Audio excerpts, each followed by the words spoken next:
Bismillahirrahmanirrahim. Assalamualaikum warahmatullahi wabarakatuh. Perkenalkan, nama saya Farah Hanifah, nomor pokok mahasiswa 24062122, program studi pendidikan agama Islam.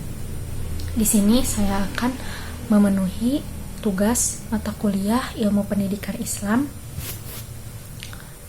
Di sini saya akan menjelaskan tentang evaluasi dalam pendidikan agama Islam.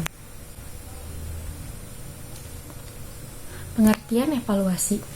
Evaluasi berasal dari kata to evaluate yang berarti menilai. Dalam bahasa Arab disebut al-qimat atau al-imtihan yang berarti ujian, dan khotaman yang berarti cara menilai hasil dari proses kegiatan. Istilah nilai ini mulanya dipopulerkan oleh para filsuf. Plato adalah seorang filsuf yang pertama kali mengemukakan bahwa nilai secara khusus mempunyai kedudukan yang sangat penting dalam filsafat. Meskipun artian evaluasi ini sangat luas, namun pada mulanya pengertian evaluasi pendidikan selalu dikaitkan dengan prestasi belajar siswa. Definisi evaluasi belajar menurut dua ahli. Yang pertama menurut Raphael Taylor.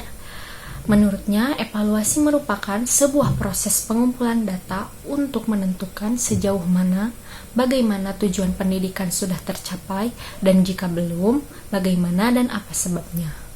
Lalu, menurut Stupp-Lebem, proses evaluasi bukan saja mengukur sejauh mana tujuan tercapai, tetapi digunakan untuk membuat keputusan. Lalu, evaluasi dalam pendidikan Islam.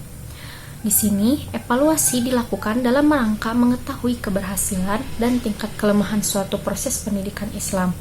Lalu, evaluasi dalam pendidikan Islam dapat diberi batasan sebagai suatu kegiatan untuk menentukan kemajuan suatu pekerjaan dalam proses pendidikan Islam. Evaluasi dilakukan dalam rangka mengetahui keberhasilan dan tingkat kelemahan suatu proses pendidikan Islam. Sasaran evaluasi pendidikan Islam secara garis besar. Yang pertama, sikap dan pengalaman terhadap hubungan pribadinya dengan Tuhannya. Sikap dan pengalaman terhadap arti hubungan dirinya dan masyarakat.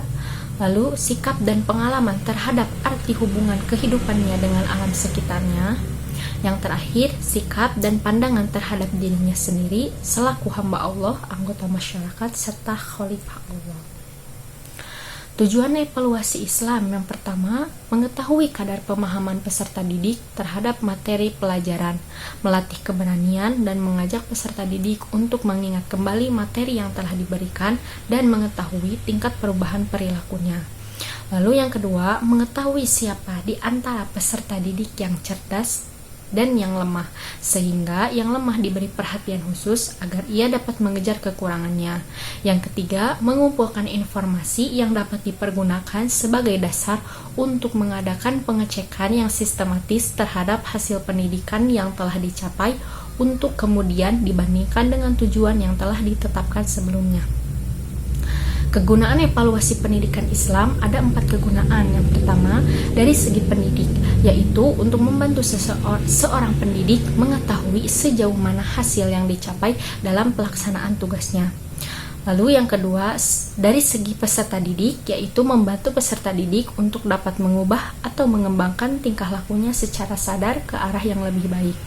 Yang ketiga, dari segi ahli pikir, pendidikan Islam untuk membantu para pemikir pendidikan Islam mengetahui kelemahan teori-teori pendidikan Islam dan membantu mereka dalam merumuskan kembali teori-teori pendidikan Islam yang relevan dengan arus dinamika zaman yang senantiasa berubah. Dan yang terakhir, dari segi politik, pengambilan kebijakan pendidikan Islam untuk membantu mereka dalam membenahi sistem pengawasan dan mempertimbangkan kebijakan yang akan ditetapkan dalam sistem pendidikan nasional atau pendidikan Islam. Mungkin cukup sekian pemaparan materi dari saya. Kurang lebihnya mohon dimaafkan. Cukup sekian. Wassalamualaikum warahmatullahi wabarakatuh.